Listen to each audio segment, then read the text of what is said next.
Welcome to USA Global TV and Radio, where our mission is to provide education, entertainment, hope, and inspiration. USA Global TV and Radio connects you with experts and audiences all around the world every single day to help you succeed in business and to live a richer life. Visit us at usaglobaltv.com to learn about career and life-changing training and mentoring programs like the Listening Mentor. Subscribe to our newsletter to stay informed about our special programs and offers.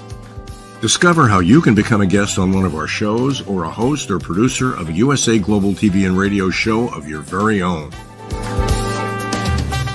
That's USA Global TV and Radio, where the doctor is always in.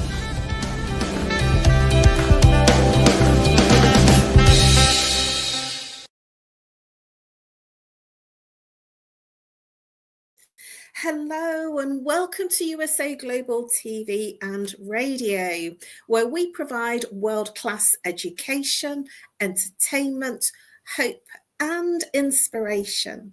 Our show today is A Woman's Prerogative in partnership with E360 TV. A very, very warm welcome to our loyal viewers, whether you're on the live or the replay, and our viewers at E360 TV. A warm hello to our friends on all our other social media platforms, YouTube, Facebook, LinkedIn, and X. Today's topic is going to be an interesting one. I'm looking forward to the exploration of this topic. Our topic is redefining success, authenticity, freedom, and empowerment in today's world. I'm Caroline Heward, and I'm known as the Harley Street Stress Expert. I'm also your host for tonight's show, and I'm also the resident therapist for USA Global TV and Radio. I don't do this show alone. I actually have a few panelists with me, and we have a special guest tonight. I'm joined here tonight by the Reverend LYDIA FOUGERES, and also we have a special guest, DAMASO. So let's bring them out and let's get started. Hello, ladies. Hello. A very warm welcome to our special guest, DAMASO. And DAMASO. Yeah. My apologies. Thank you. And a warm welcome to our panelist, Reverend LYDIA FOUGERES. So what I'd like you to do, ladies, is give a brief introduction, no more than 2 minutes, about who you are, what you do, and how you help people. Let's start with Reverend LYDIA. Well, I am a reverend in metaphysics. I am retired registered nurse, retired holistic nurse. I am an author of the books 111 Reflection for Thy Earth Odyssey that are sold on Amazon. I also help people from around the world with listening. I listen to them a lot, and I actually help with chakras. I balance chakras. So that is pretty much the resume of what I do. So my work is to help, just like Caroline. I help. That is what I do. Thank you, Reverend LYDIA. And Ellen, tell our viewers a little bit about you, who you are, what you do, what value you bring, and please tell our viewers what's special about what you provide as a service. Okay, so I am Ellen. I am a fashion empowerment coach, and we basically have different programs to help trauma survivors reclaim their narratives through style. So we have different events coming up and shopping experiences, just a little bit different than stylists, in that we're here to empower. So we're trauma informed and really speaking to the person to be able to have their dress, whatever outfit they have. It's not just an outfit, it's, styling their story and armor for their challenges. I actually use a lot of AI for this, and my background is in engineering, electrical engineering. And so I pivoted from that and had a lot of a lot of EOC violations, Catholic guilt, a lot of things that kind of, have paved the path for where I am today. I'm also a yoga teacher, and I love yoga, and I mean, it's been great. And so I'm hoping to incorporate that with some health and wellness programs. I'm in Austin, and so it's a great place for that. And I love the community, and it's just what I have is just different because I understand trauma just because of I've been through it, but also the fact that like I'm trauma informed, and it's not just trauma in personal relationships, but in the workplace. And like, how do we identify those, de-escalate them, and address them without like re-traumatizing someone? Thank you, Ellen. How exciting and how wonderful. It sounds like we're a group here of holistic people looking after people. That sounds wonderful. Well, before we go into the topic, for me, I'm known as Caroline Heward and known as the Harley Street Stress Expert. I help people bust their stress. How do I do that? I work with root cause therapy and chakra psychology, and how the mind and body connects and what happens to the person physically, emotionally, mentally, behaviorally when there's an imbalance. And the imbalance is the symptom. So it might be neck pain, back pain, it might be hair loss, it might be an emotion where there's sadness, loneliness, heartache, or it might be mental stress such as anxiety, depression. So however it shows up for you, some people say, I'm not stressed, and yet they don't sleep very well, or they're having nightmares, or they're suffering with physical ache and pain, and that's how the stress is showing up. I've been working with root cause therapy and chakra psychology for over 2 decades, and I spent 17 years in Harley Street as a licensed practitioner. I was living in London, and now I'm living in the north of the country in the UK, and here it's pretty cold. So thank you very much, ladies. And without further ado, let's move into the topic: redefining success, authenticity, freedom, and empowerment in today's world. And what I want to do is I want to take each of those words in terms of looking at what each of those words means to us and how it shows up in our lives. So I'm going to take the first word, authenticity, because it's redefining success, looking at authenticity. And I did a little bit of a Google search for definitions, and it came up with this: authenticity is the quality of being genuine or real. And I thought that was pretty accurate. That's my understanding of what authenticity is. And it also further gave the word authenticity is a state of something being authentic or legitimate or true. And I felt that that was a very accurate description in terms of what my views are about authenticity. So what are your thoughts, Reverend Lydia, about authenticity? How do you define authenticity, and how does it show up in your life? Well, authenticity is exactly the way I understand it the way it is defined, because my entire life, whatever happened, I always was authentic.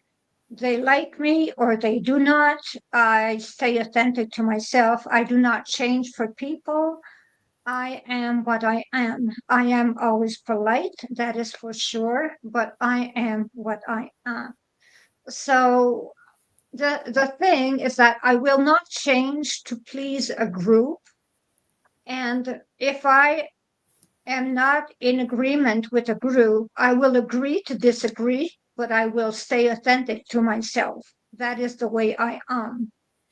I do not actually go out of my way to please people. It is very important for me to stay the person that I was, that I am always the same. I am genuine. So they like me or they do not, and that is the way it is. And that is the way it is. I am like that. I love the fact that you're describing it that way, because I'm also not a people pleaser. I'm also somebody that from the perspective of looking authentic and being true, you know, showing up as I am a professional person, showing up every time in my authentic self, in living and being in my authenticity.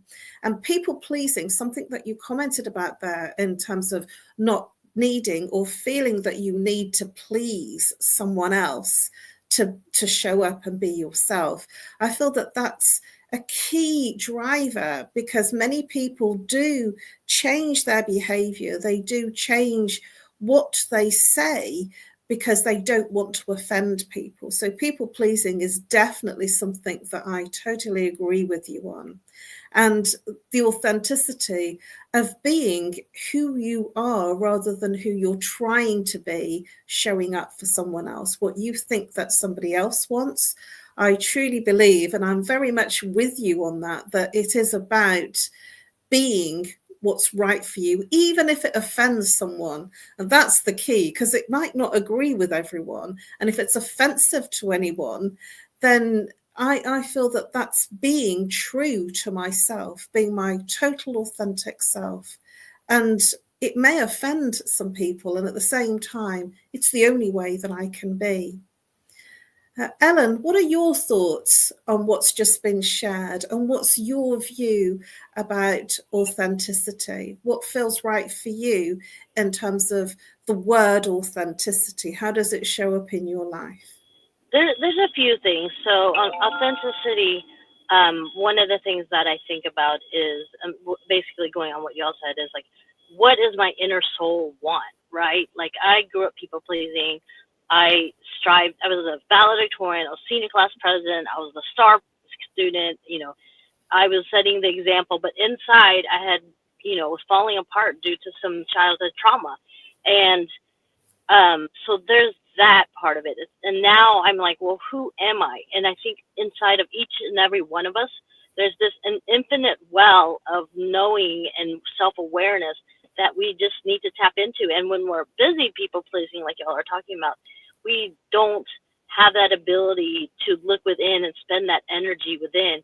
And I think that's another important thing is the energy that we spend, right? So we only get a finite amount of energy. We're not infinite. We're not gods. We're human beings with time and effort and all these different resources that are limited. So we have to maximize them and use them. And so I think living authentically is being true in real time, like whatever age you are. Anybody can be authentic at any age. And another thing that comes to mind is, so what I do also is help trauma survivors reclaim their narratives through style. So one of the things is really having them understand that it's not an outfit, it's not the clothes, it's not fashion, but it's about who are you as a whole person, and who do you want to be seen as, and who do you want to dress as, and like how does that fit into your overall goals and what you want to do with your life. So, and I'm going on that one other thing is so being authentic for me for a long time, the past 15 years, I was diagnosed with bipolar, and I for a long time said I am bipolar. And through trauma-informed training, I realized that I have bipolar disorder. That is my diagnosis. And I am not that. I am more than that.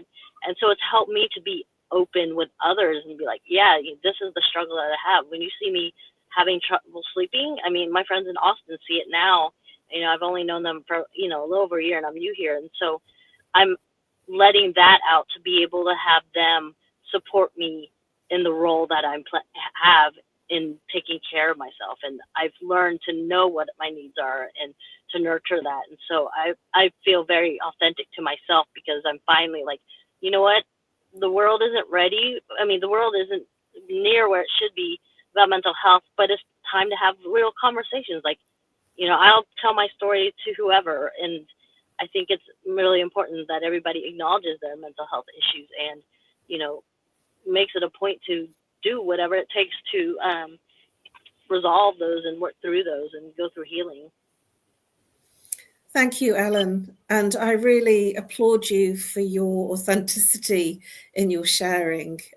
It's a beautiful way to share. You have just shown us your authenticity. And I feel very heartened by what you have shared. And it's made me feel that it's important to share why I moved into therapy work rather than, where I was prior to doing therapy work. I was in corporate. I was in marketing and PR and very successful. My dad passed away in 2000 and I ended up in a depression.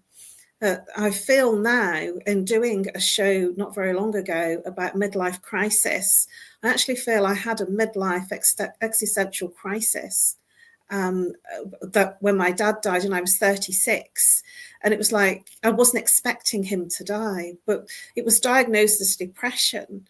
And I just felt like I couldn't feel anything. I was lost. And then when I became aware, I started looking for answers, and those answers led me in that path of that questioning led me into exploring chakra work, energy healing, NLP, stress management. I did it all because I was looking for answers.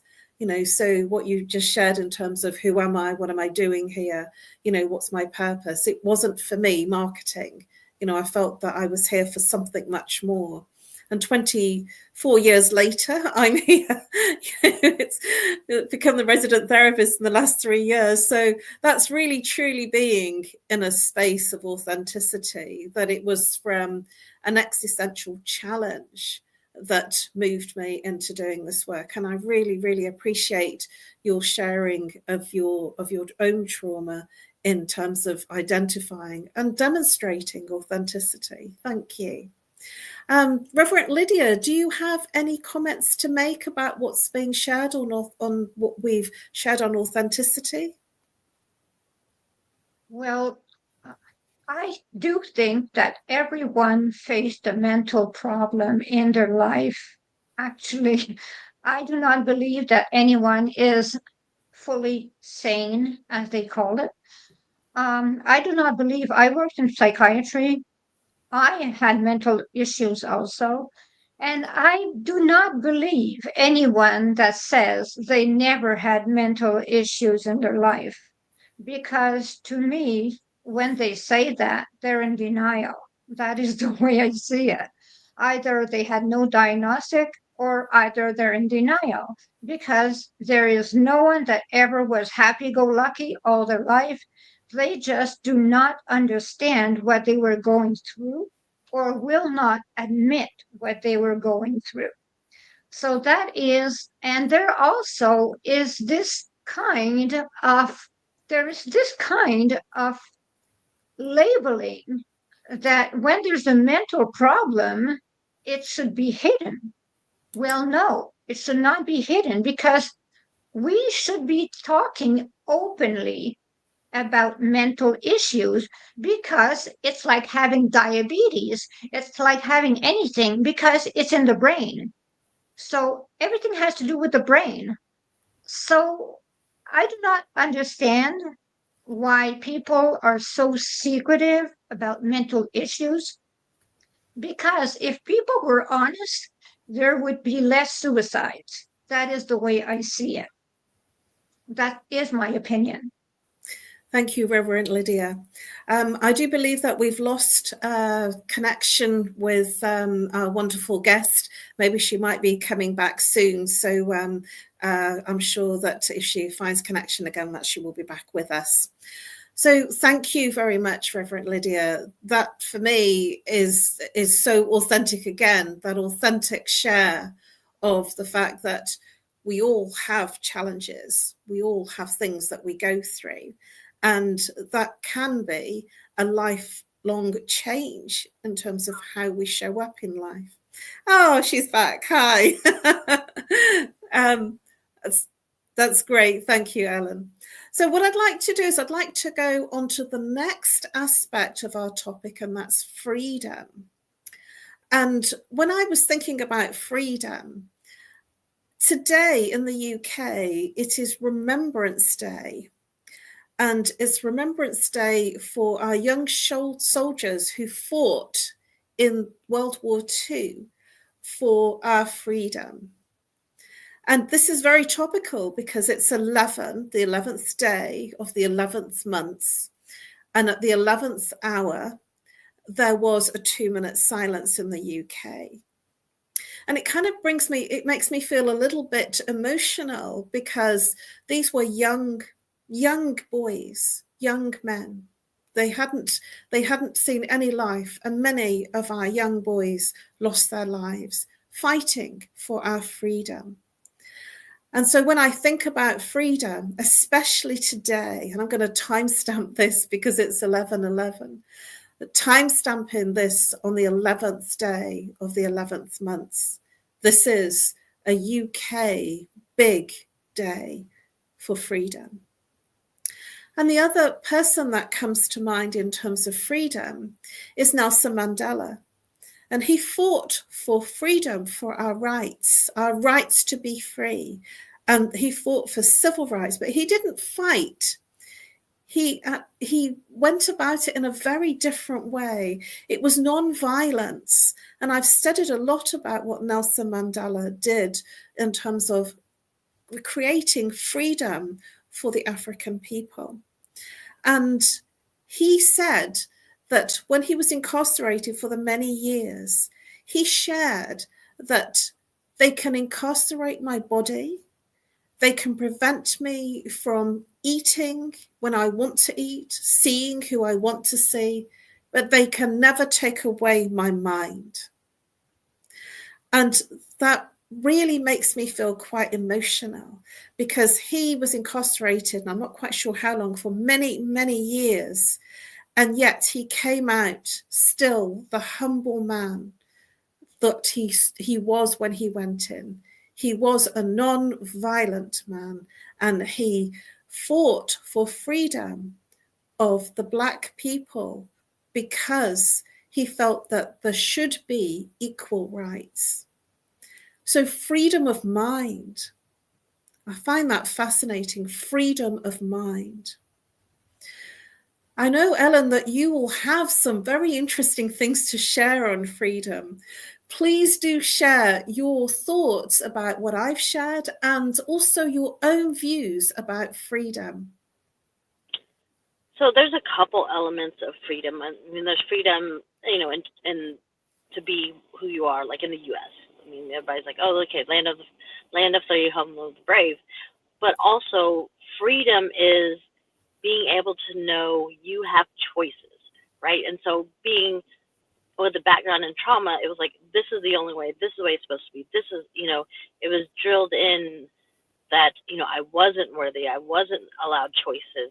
And so I made a decision 2 years ago to say, hey, you know, I deserve to have the good things like everyone else's. I had problems with my jobs, you know, taking care of family and going on leave and things like that.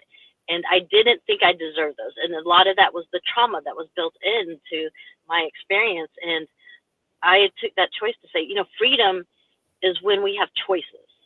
It's when there's not just one thing that is the way and that someone's saying, right? That would be like a cult. Like, this is the way things would go and you're just going to follow along. But freedom allows creativity, and it's creativity to embrace who you are, to discover who you are, because we're always discovering. I mean, I'm 45 years old, and you know, I'm still discovering things about myself that I didn't know when I was younger, and it's a whole process. So freedom is very important. It's one of my top values, and it was one of the things I taught my son when he was younger.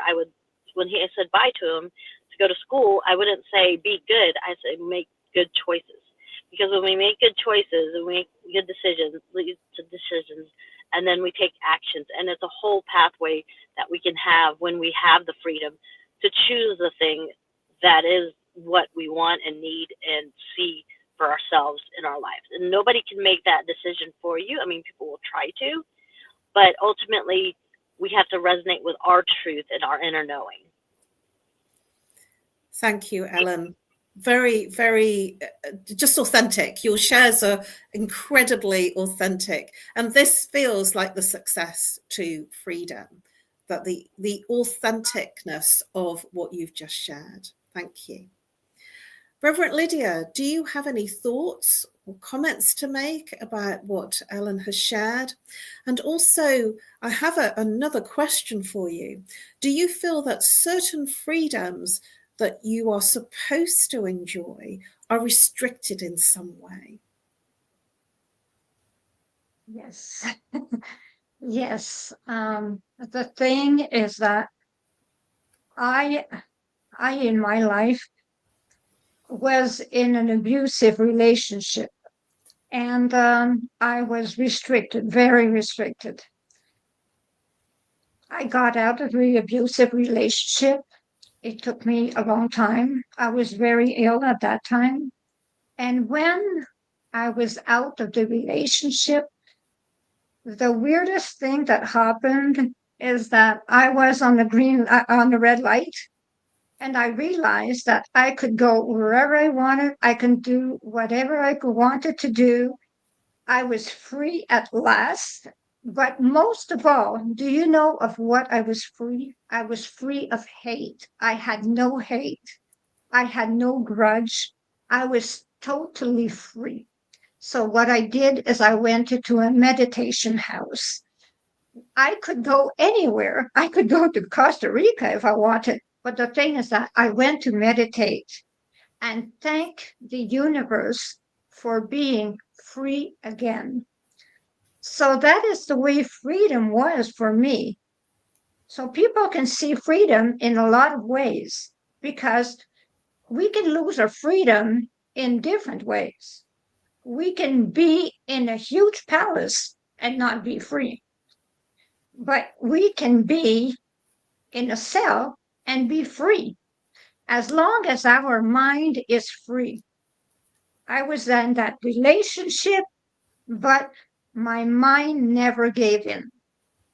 So that is the way I kept my freedom.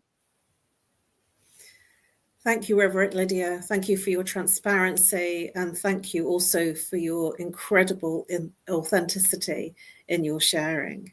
I wasn't expecting that to come out, and at the same time, I really do appreciate your authenticity in sharing what must have been a very difficult time. And congratulations for being able to come out of that coercive and restricted relationship. Wonderful.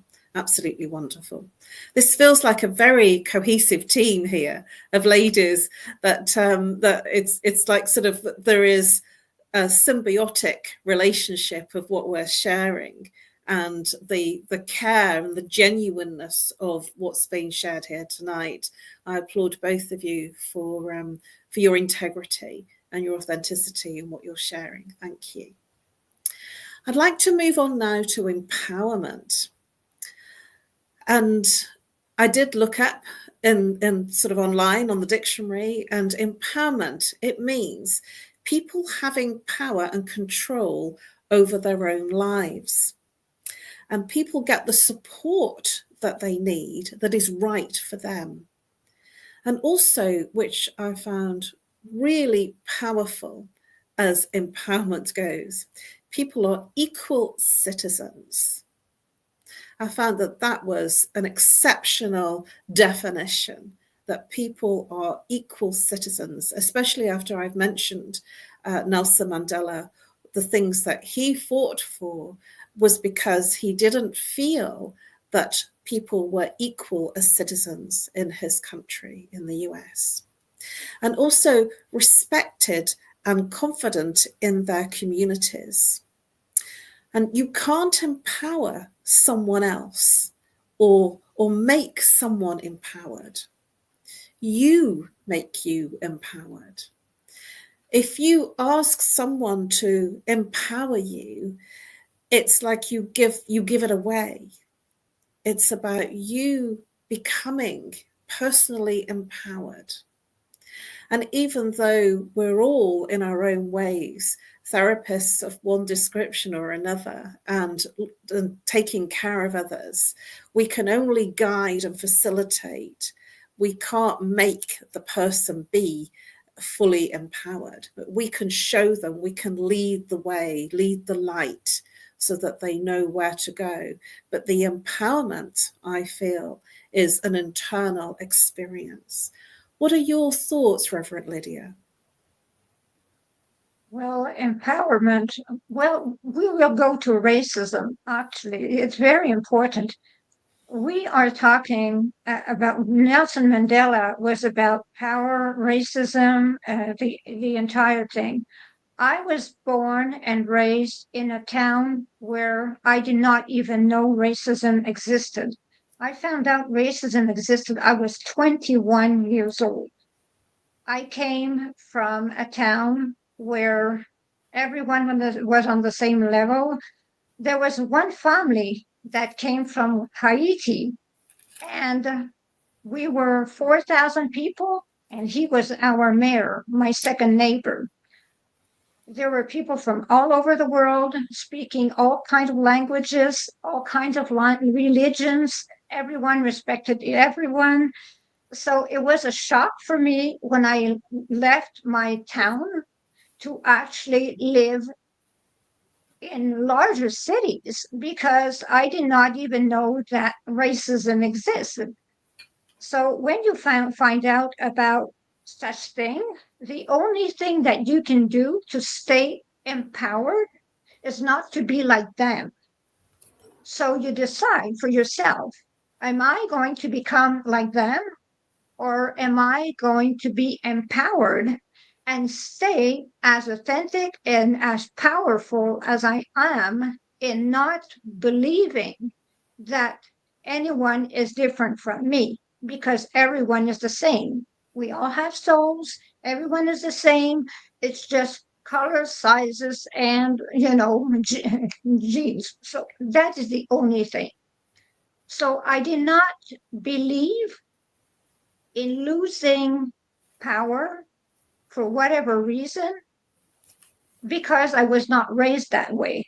And I was firmly raised to believe that money had nothing to do with power.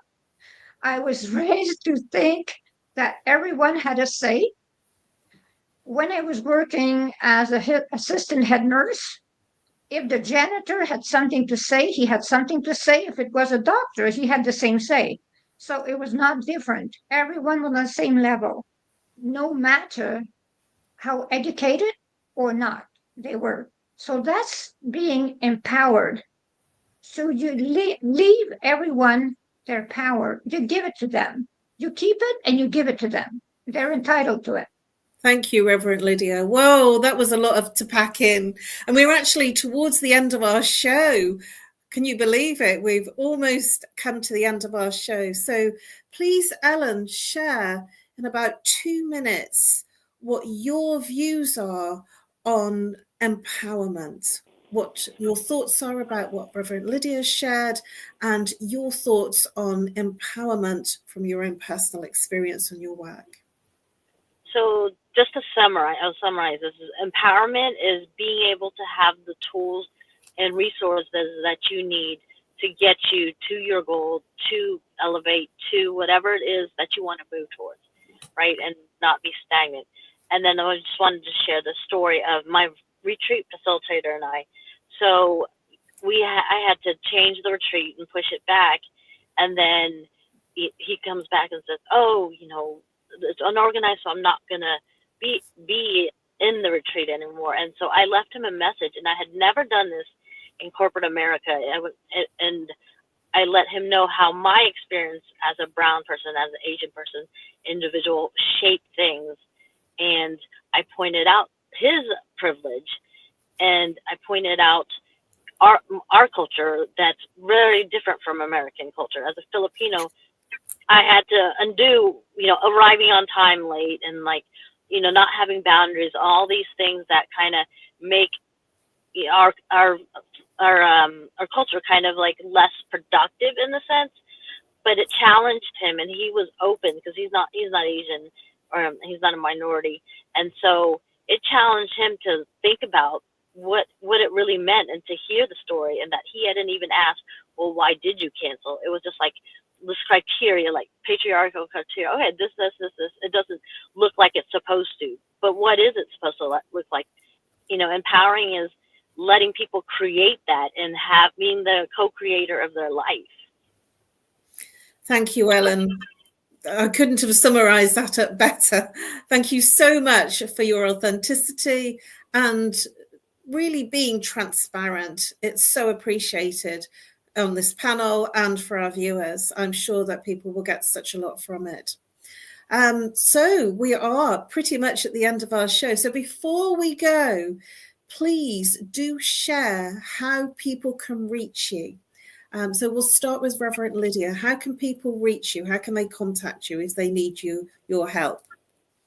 Okay, they can reach me at lydiafougere.com. They can also reach me at the phone number 51514-582-6882. I repeat, 1-514-582-6882. I am in Canada. On my Facebook page, also my private page, and also my author's page. You can also anytime write to me on Instagram on the Divine Mother /. So it will be nice to talk to anyone and hear anyone. So thank you. Thank you, Reverend Lydia. And over to our special guest of the evening, Ellen DAMASO. Please do tell our viewers how they can contact you and what the best way to contact you is. The best way is Instagram. That's where most of our content is. So that's Inner Bling Styling. It's INNER Bling and then Styling. That's the email address. And then, that's the Instagram, and also innerblingstyling@gmail.com is another way to reach us. And we also are on WhatsApp this is my Pensacola number. I grew up in Florida, so I still have a Florida number for business, and that is on WhatsApp. It's 850-583-0769, and again, that's 850-583-0769. I would love to hear from people and get their thoughts and have discussions, and what made sense to you and what didn't work, what works. Thank you, Ellen. What an amazing show it's been. Thank you, ladies. And for me, you can reach me on nomorestress@live.co.uk, or call me if you're international +44. If you're local, 07523 120 189. I'm based in the UK. And you can follow me on Facebook and LinkedIn. I post all the videos and all the shows live on my Facebook and LinkedIn platforms. You can also reach out to me if you are suffering with any type of stress. I look forward to helping you bust your stress. Thank you very much to our panelist, Reverend Lydia Fougeres, and our special guest, Ellen DAMASO. It's been an enlightening show. I almost feel like we ran out of time. There's so much more that we could have covered.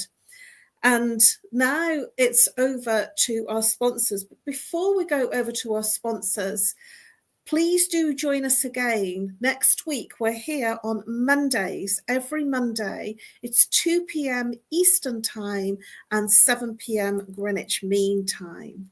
And I look forward to seeing you at the same time next week. A very big thank you if you've been watching on the live, and also if you're watching on the replay. And I look forward to seeing you next week. A big thank you to our panelists and our special guests tonight. Bye-bye for now.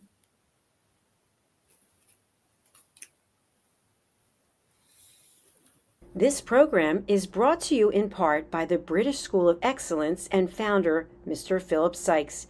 Building confidence, changing lives. Do you share our view that etiquette is a set of modern life skills that are essential for personal and professional success? Join us as an etiquette coach and change people's lives through the power of etiquette and manners. The last few days have been really amazing. I had a trainer course from the British School of Etiquette. And I must say it's been one of the best decisions I've ever made and one of the best investments I've made in my own training and development.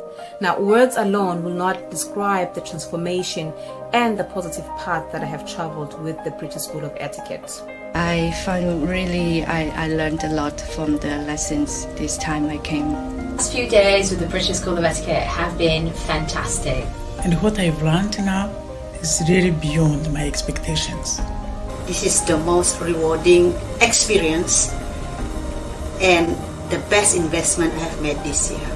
It was just great. I learned so much, and when I go back to Belgium, I will incorporate a lot of it into my day-to-day life and business. It's been absolutely wonderful for the whole week that we were here. I feel transformed, and I feel like blowing a trumpet and tell people, come and do this school. This class is the best. This is the best school ever.